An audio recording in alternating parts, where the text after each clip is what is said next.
Welcome back to the Mixing Mondays podcast, episode 7. So on today's episode, we're going to go over the differences and the benefits of going to school or being self-taught. In my personal experience, I went to school for the first 2 years in college just to learn music theory and music history, and I had just went full on, learn it myself, figure it out as I go. But at the end of the day, each has its own benefits. I would have greatly appreciated and probably benefited hugely from having a role model teacher as an extra set of ears to help guide me through my first couple of mixes, just to point out any flaws in my mix or just to give me some technical advice on how to achieve a certain sound.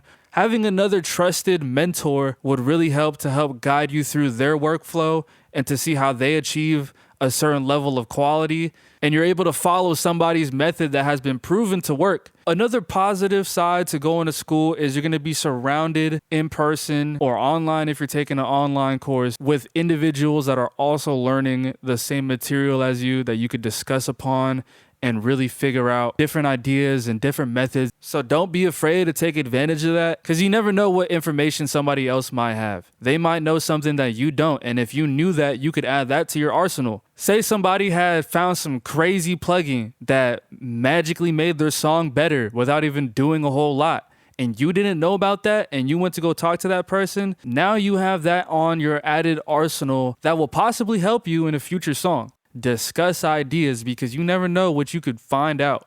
Aside from that, I want to talk about my personal experience trying to learn doing it myself. And to learn the basics didn't take me very long, but learning how to master everything is a never-ending journey that is going to take me a lifetime to get to a spot where I want to be at right now. So the biggest difference between school and learning on your own is when you're learning on your own, you naturally run into problems that you're trying to find the answer for. I was recording a session one day and then a CPU error popped up, and it was just a bug that kept happening over and over and over again. So what I would do sometimes is I would say, hey man, I gotta use the bathroom real quick.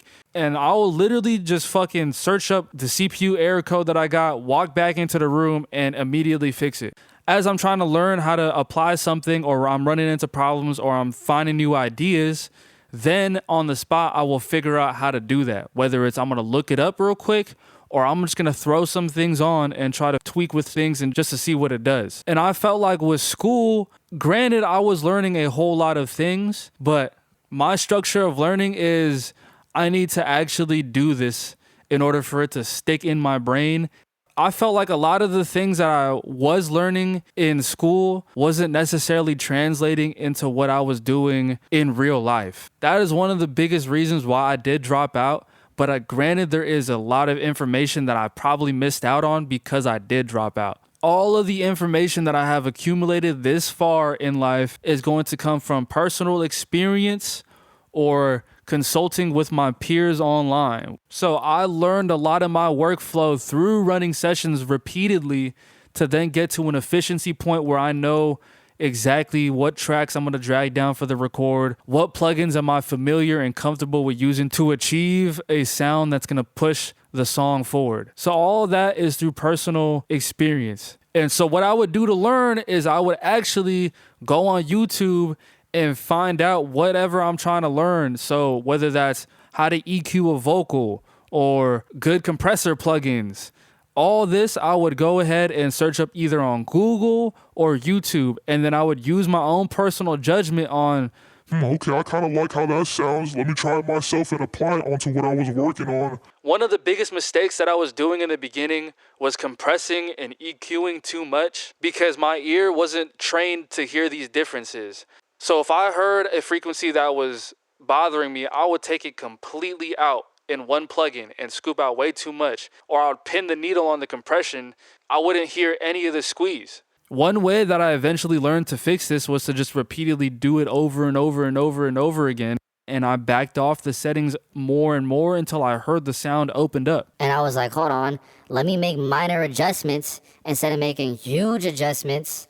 And then that allowed me to get mixes to sound more open and not squash everything to hell and try to make meaningful adjustments instead of just, oh, I'm going to scoop out all these frequencies to the maximum because it looks like I have to. You got to use your ears as your learning guide and hear things. Decide for yourself whether you like it or not. And with music, a lot of it isn't the technical aspects. It's not going to be Aim for negative 6 dB of compression and make sure you're hitting this meter exactly right here. you might get a beat that an artist brings in that's just clipping and there's nothing you could do other than maybe isotope to fix it. And you got to work with it because he likes the way that it sounds. Aside from what you learn in school, which is stay away from clipping, stay away from all this, try to avoid that. And I had to sit in a live session and be like, okay, this is clipping, but how can I get it to hit right? And then you'll find yourself using everything in your arsenal to try to achieve a desired sound, and you might explore a bunch of different options. This is part of the trial and error process to now you've taken an idea and you've made it come to life. At the end of the day, though, I would have to say that learning it yourself and running sessions with people will immediately put you in the hot seat. You got to figure out how you're going to swim or you're going to drown.